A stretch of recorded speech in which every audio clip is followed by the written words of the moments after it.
2027 Digital Now Center. This is Beyond the Forecast with your most accurate local meteorologists. And hello, everyone. This is meteorologist Dan Tomaso. Another blustery day here. We had a little bit of a break yesterday afternoon, but that break came with some warmth and then eventually some clouds and showers. Now, the showers were not widespread, but it was still a line of some shower activity, which, as I keep saying, will take any rain we can get. But now, on the backside of that front that moved through, temperatures have fallen big time. Highs today in the upper 50s and low 60s, but the winds are pretty strong too. And they're averaging about 10 to 20 miles per hour with gusts getting closer to 30 miles per hour at times. Temperatures are suppressed because of the cold air moving in. And again, we expect this to be happening throughout the next couple of months. These northwest flow days tend to be our coldest ones. Temperatures in the middle to upper 50s. In the sun, it feels pretty good, but the wind is a little bit biting at times. The Doppler radar showing that there have been some very light areas of rain being detected on radar itself, but for the most part, that's not a big factor in our forecast. We are mainly dry then through tonight, other than that chance of a light shower or two. I also think the next several days are going to be mainly dry, even though there could be a stray light shower underneath some of the passing clouds.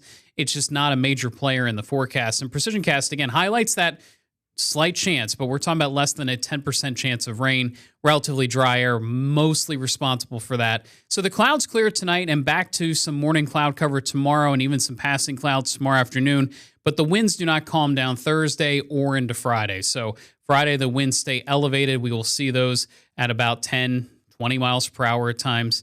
It is just going to be a blustery time here in central Pennsylvania, but this is approaching the end of October. It's not a big surprise. Rain totals should be negligible, as I said, maybe a quick trace in spots.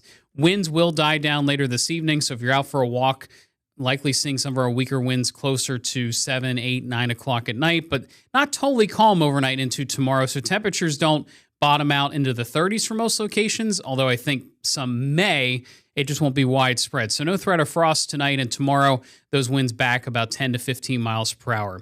This has been the big talker in the weather community. What happens with Tropical Storm Melissa? I think in general, this is something we're going to be watching for about another week. It is a storm that has very little opportunity to move and steer out of its current position. It's moving west at 2 miles per hour, but it's essentially been stationary. And a lot of the forecast models really blow this up into a bigger storm before it moves to the north. We will wait and see. And you may say, well, why am I talking about this? It seems so far away. It's south of Cuba. It's south of Haiti.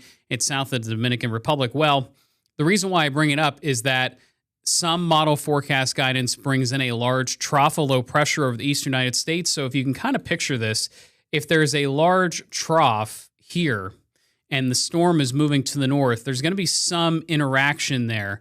Most likely, it takes it out to sea, so this might be its ultimate landing spot. But if the timing's right, it may pull in some moisture, and that could affect our forecast closer to Halloween and Halloween weekend. I do want to make mention, even without this tropical threat, there still could be some rain by that time period just because of that trough swinging through. And generally speaking, on the edge of a trough coming by, that's when we get a low pressure center to come up. So let me see if I can kind of focus first on what's happening this weekend.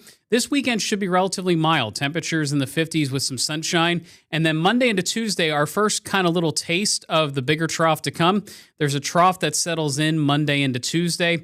And at one point, there was going to be a storm that cut up through the mid-Atlantic, bringing us some showers. Now it's taking more of this track, so a little bit farther to the south. We will see if those trends stick, but right now the southern track is more the one that seems to be holding on the model guidance. Again, at least for this time being, we're talking about a week out from now, so things could certainly change, but I do think, and I've said this before on Beyond the Forecast, that next week is going to be more active. And so what that means for our local forecast in terms of rain, still uncertain. For this 7-day forecast, it is pretty straightforward. Breezy and cooler through Friday, Saturday and Sunday featuring sunshine, and next week starting out dry.